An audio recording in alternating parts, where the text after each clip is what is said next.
Welcome to week 3. This week we'll dive into the process of scanning and enumeration in ethical hacking. These steps are essential for identifying and understanding the target's network and systems, providing the necessary information to exploit vulnerabilities effectively. This week's reading is from Hands on Ethical Hacking Tactics by Shane Hartman. We'll focus on Chapter 3, Ethical Hacking, Scanning, and Enumeration, but as always, feel free to read more. Cybersecurity is a huge field. It requires a lot of constant evaluation and reevaluation of your current skills, as well as a look into the future for what may be next. Keeping on top of the basics, like enumeration, is critical to maintain a well rounded and relevant skill set. Before we dig fully into the techniques used in scanning and enumeration, it's important to understand the differences between these two terms. While scanning is often used as a catch all term for both activities, they're not the same. Scanning involves interrogating a system to solicit information, such as scanning a port to see what service is running, or scanning a machine to check for a response. It is the act of actively probing systems to gather data. Enumeration, on the other hand, is the process of iterating through lists, either calculated or gathered, which would include lists of ports, machines, and more. It involves cataloging and organizing information in a detailed manner.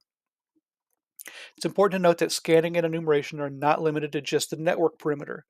This phase is often revisited as new information becomes available. For example, after an attacker has successfully penetrated the perimeter, they might scan to understand the internal network.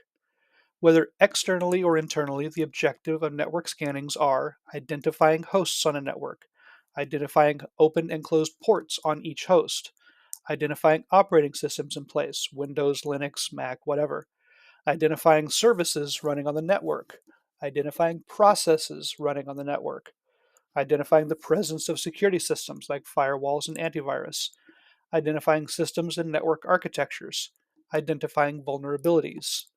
When security professionals refer to scanning, they often mean enumerating through lists of hosts, ports, IP addresses, and more, scanning each one to gather data. Understanding this distinction is crucial for performing effective security assessments. Now, let's explore the various types of scans we can perform and how enumeration can be integrated into them. Exploring scanning techniques involves several types of scans, such as port scans, host scans, and vulnerability scans. Before diving into these specifics, let's start with the basics of determining whether a machine is on a network and reachable using built in utilities like ping and traceroute. This is often called a discovery scan. Ping is a simple utility based on the Internet Control Message Protocol, ICMP. It helps network engineers check if remote systems are online. Beyond confirming a machine's presence, ping provides response times and measures hops or routers traversed, indicated in a time to live TTL value. Unix systems typically start with a TTL of 64, while Windows systems start at 128. While ping is effective, it is a common fingerprinting technique, and defenders have methods to block it from outside the network.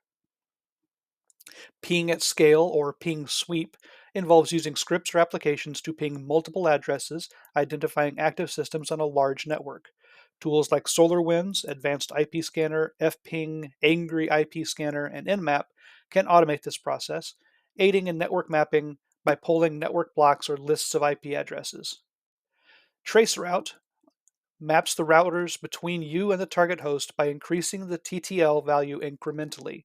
Each router the packet traverses sends an error message when the TTL hits 0, allowing the utility to map out the network route.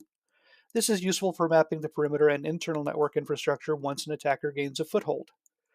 In summary, both ping and traceroute are invaluable tools for attackers and ethical hackers alike.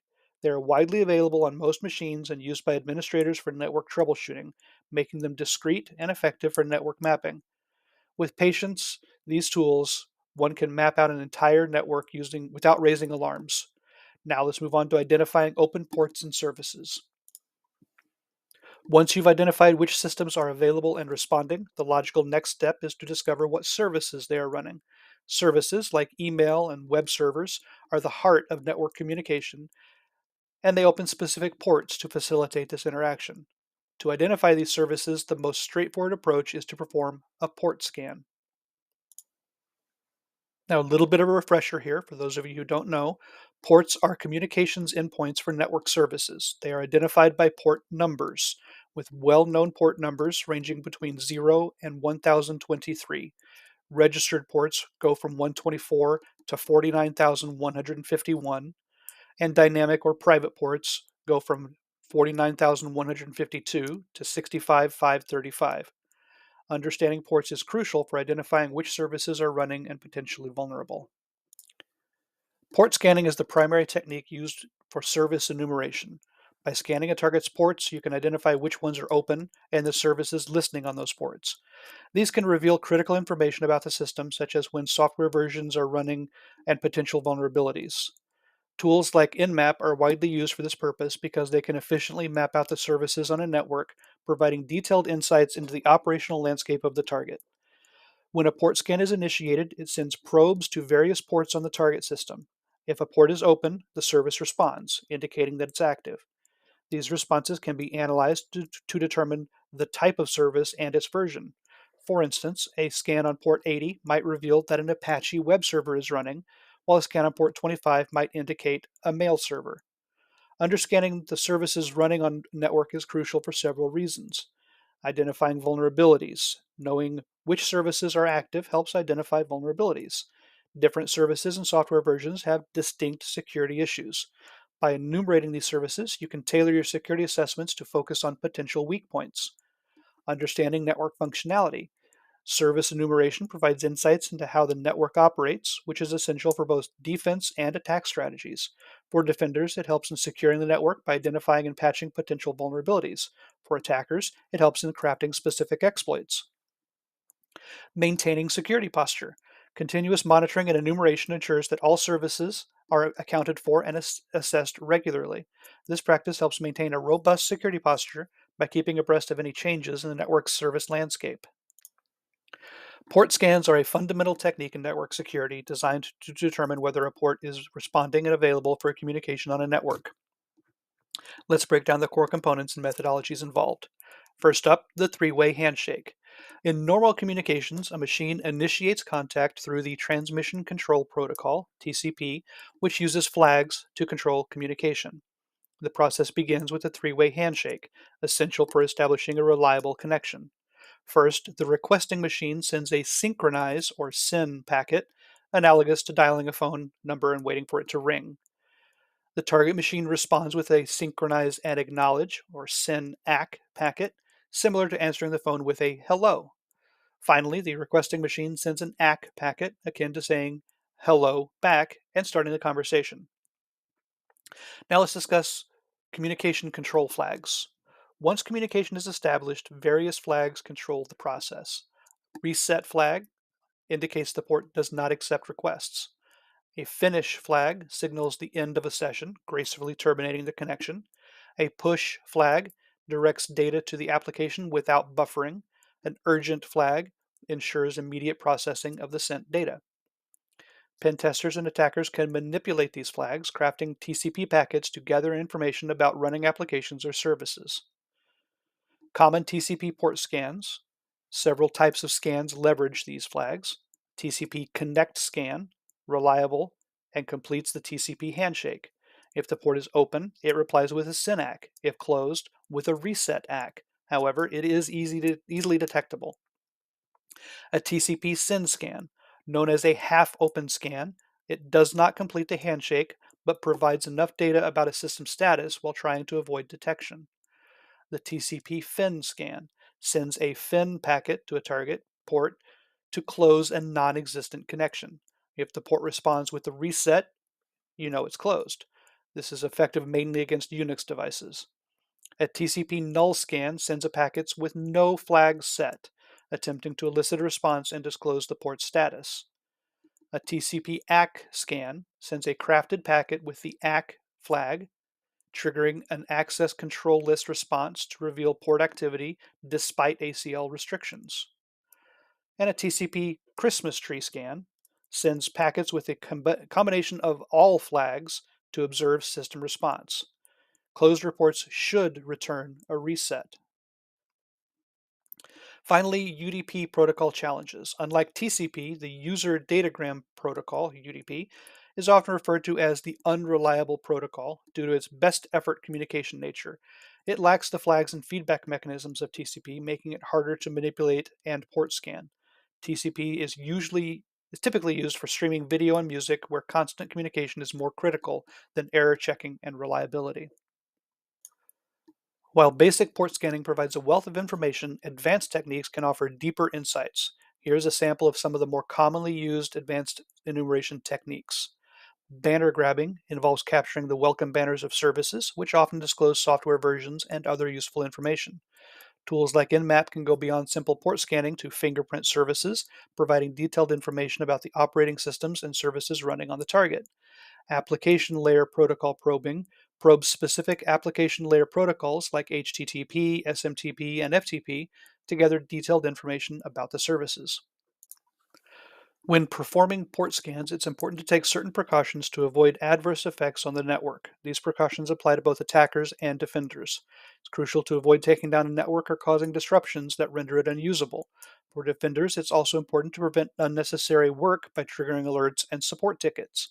Proper planning and communication are essential, ensuring that everyone involved is aware of the scanning approach and its purpose.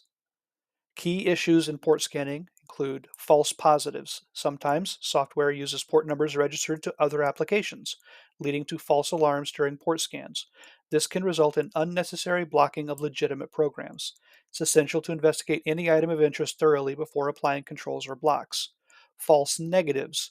Port scanning can be resource intensive, potentially exhausting the machine performing the scan.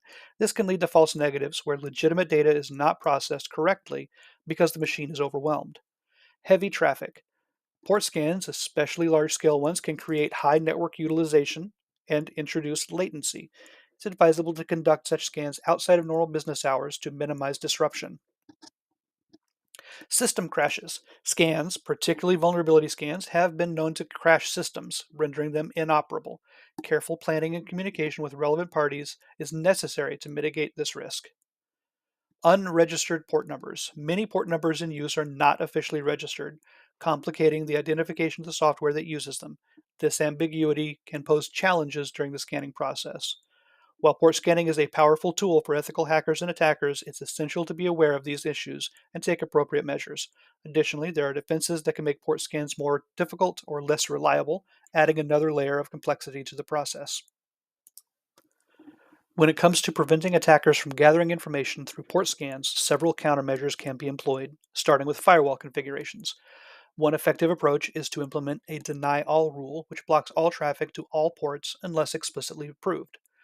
Introducing an intrusion detection system behind the firewall can help review traffic and identify scanning attempts. It's crucial to test and verify the firewall's capability and rules to ensure they can detect and block undesirable traffic effectively.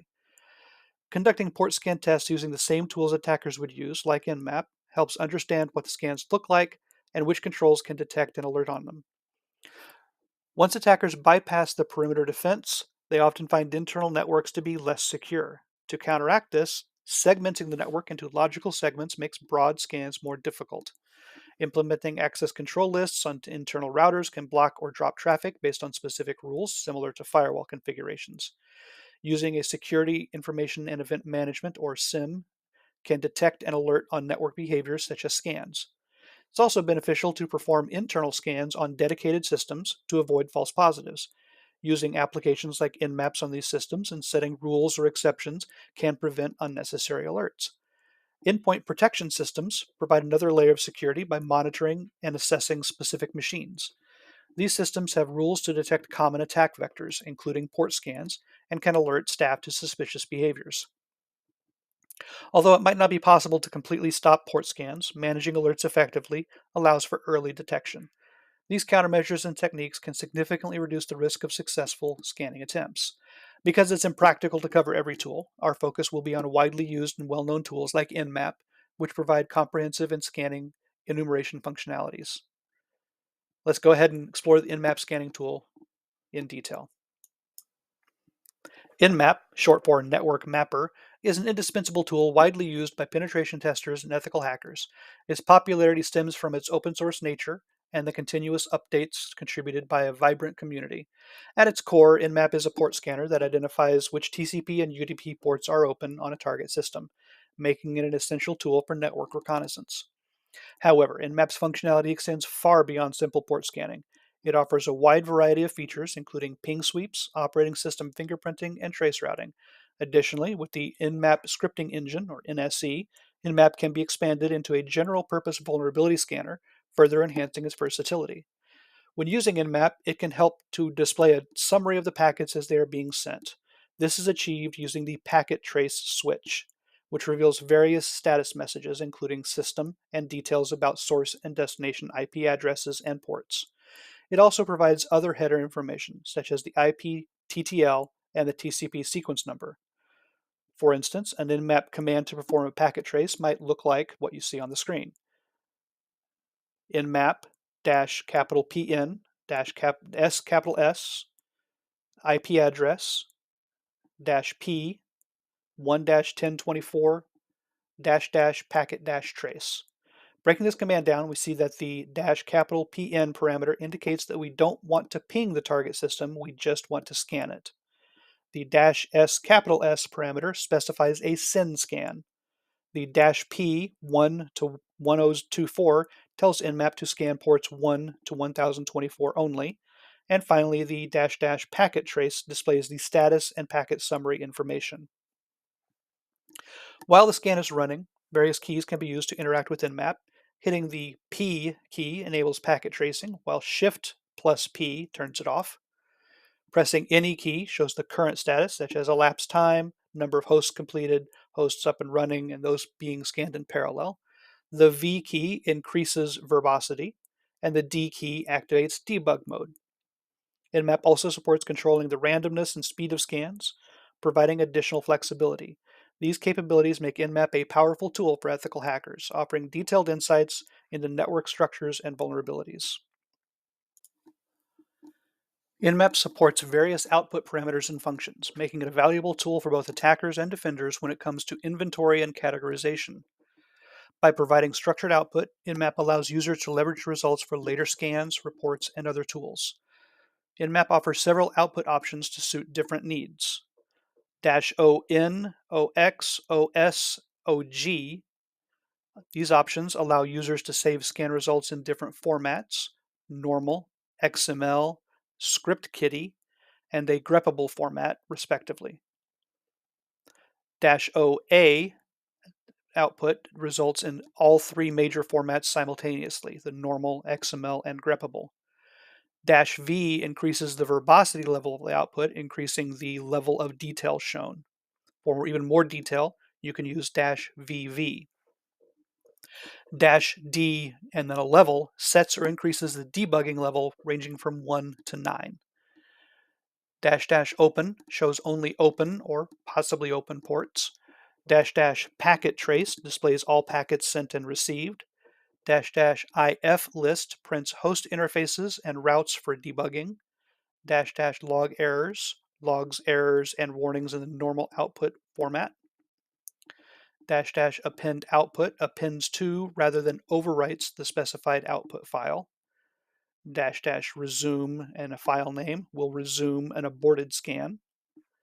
-style sheet and then a path or a URL will use the XSL style sheet to transform the XML output to an HTML page. -web XML references a style sheet from nmap.org for a more portable XML format. -no style sheet prevents associating an XSL style sheet with the XML format, instead keeping it in raw XML. For defenders, the output from Nmap can be incredibly useful for maintaining a running inventory of machines and ports in use. This helps create an accurate list of ports and services for quick reviews without needing to perform a new scan. This ongoing inventory aids in efficient network management and security. By saving scan results in different formats and leveraging these outputs for subsequent operations, ethical hackers can streamline their workflow and improve their security posture. Now that we've explored Nmap's output capabilities, let's look at extending its functionalities with Nmap Scripting Engine. The Nmap Scripting Engine, NSE, significantly extends Nmap's capabilities beyond basic port scanning and operating system fingerprinting. Designed with numerous goals, NSE takes advantage of Nmap's efficient multi-threaded architecture to send and receive arbitrary messages in parallel to and from multiple targets. This makes it an invaluable tool for both attackers and defenders. One of the primary goals of NSE is to create an environment where the development community can write and release free scripts that can be easily incorporated into Nmap scans by all users. This open source approach ensures continuous development and innovation. NSE also supports network discovery options that enhance Nmap's port scanning and OS fingerprinting features, such as WHOIS lookups and DNS interrogation. NSE enhances version detection functionality, allowing it to delve deeper into interactions with targets beyond just probing and matching. It performs vulnerability scanning to find configuration flaws and other issues, detects systems infected with malware or backdoors based on network behavior, and even supports exploiting identified flaws to gain access to a target machine or its information. It's important to note that exploitation functionality is not integrated in Nmap directly, but is available through NSE scripts. Nmap scripts are written in the Lua programming language, known for its flexibility and speed. Lua's interpreter is free, cross-platform, and has a small footprint, making it ideal for integration into projects like Nmap, Snort, Wireshark, and RSA's NetWitness. NSE can be invoked in several ways. Using the dash small s capital C switch runs default scripts against the specified target and ports.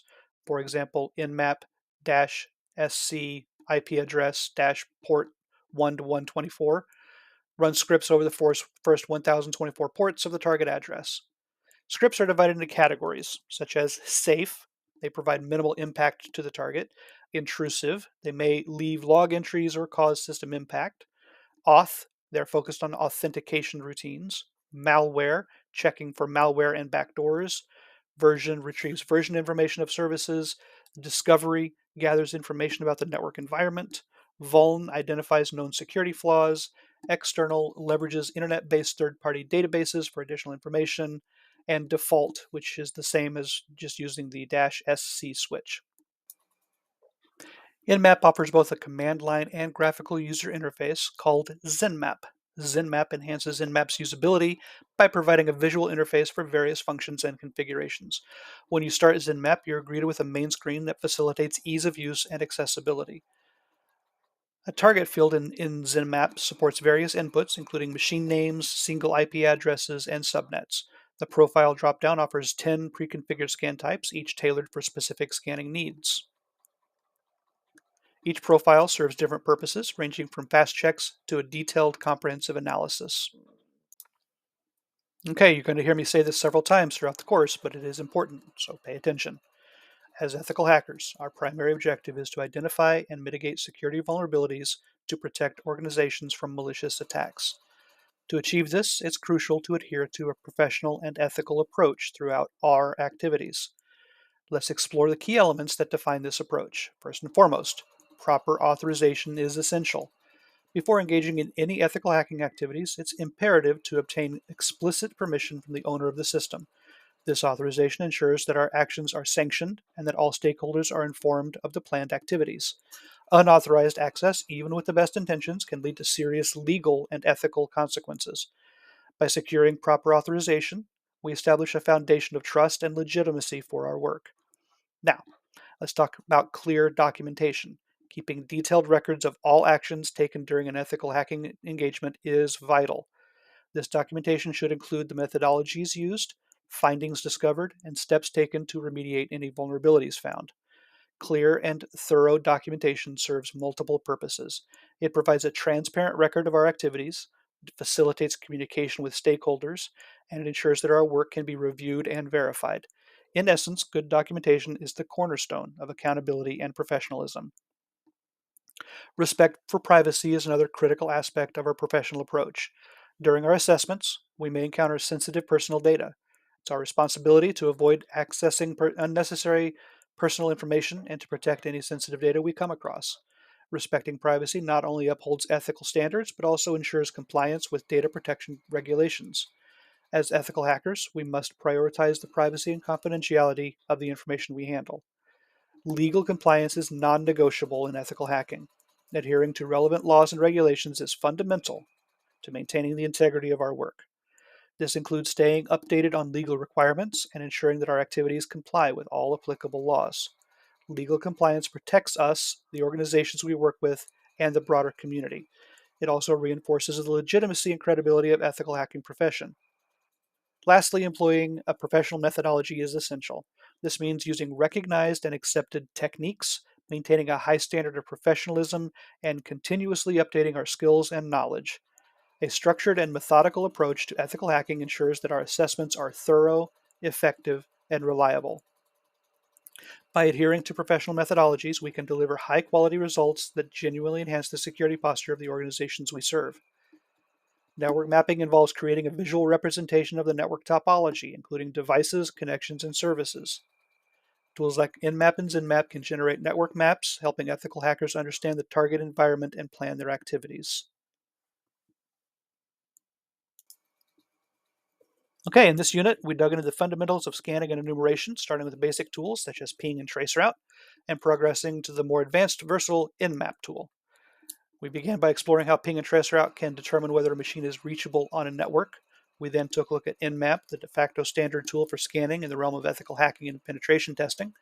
We saw how it performs ping sweeps, operating system fingerprinting, and trace routing, as well as how it can be extended with the Nmap scripting engine to conduct complex scanning operations and even vulnerability assessments. We learned that Nmap supports various output formats, enabling users to save scan results for further analysis or integration with other tools, ensuring comprehensive documentation of scan results. It's important to point out that while powerful, scanning tools must be used responsibly. Precautions need to be taken, including avoiding network disruptions, managing false positives and false negatives, and conducting scans outside of peak business hours to minimize impact.